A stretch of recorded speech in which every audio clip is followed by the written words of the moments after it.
currently I'm working on my certification, and they mentioned the national average of each package, and I'm a little turned. I've done a few weddings as an assistant and 3 on my own. So I want to know how you suggest I price my packages, since I have some experience and a lot of content to use, and now the certification. I asked because I feel I shouldn't charge too much due to experience, but on the other hand, I'm certified at much more.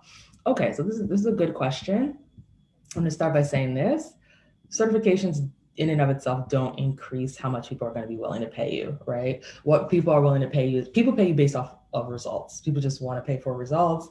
A lot of times I've met a lot of people who are like, oh, I'm certified. And it's like, but it hasn't really helped you to book more, because most brides are not like, oh, I'm looking for a certified planner. They're looking for someone who can pull off their vision, right? So I think that that's good that you're certified. It's something that should be on your about page on your website. It's something that you can use, but that in and of itself isn't always enough. Kind of what I was saying earlier is that people pay premium for a specialist. So what do you specialize in, right? And being able to articulate that so people are willing to pay more for it. Because you can charge whatever you want, it doesn't mean anyone's going to buy it though. So I understand, you might be a little bit off put by what they're saying the national average is for event planners, but it's true, because like I said earlier, average cost of a wedding in the US is $34K.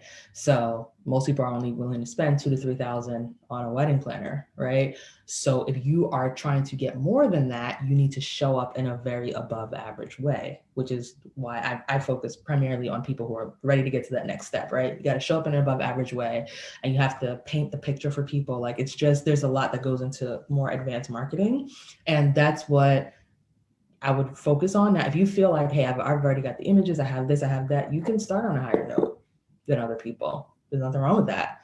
It's just about your ability to close them. But I would say that you should start where you're comfortable. It doesn't make sense to undersell yourself on what you think you should be charging. The truth is that when you undersell, you end up resenting the client in the end, because most of the times we're going to be working with people for like a year. And if a year later you're like, man, I don't even know why I did this for $2,000, and you're just annoyed the whole way, it's just not worth it, right? So that's what I would recommend. It also, of course, I know you said you've planned a few events. What were their budgets, right? Because you're kind of, you want to start attracting people who are maybe slightly above that. But yeah, if you're able to attract people who are averaging, 40, 50K for their wedding budgets, then yeah, you can definitely start to attract. You can charge more for your service because they can afford it in their budget. So those are some things that I would consider. I think if you already have 3 weddings, that's great. And then you have more content, that's all great. So I think it's really just about being able to close the clients, having a strong sales process so you can actually close the clients, and being able to articulate what you're going to do for them and help them see you. It's all about helping people to see you as the ideal client. Planner for them specifically. So if you know how to do that, you can charge more. And especially if those other events that you did went well, not just looked good, but they actually went well, like it was nice and organized and all that, then you should definitely have the confidence to charge more.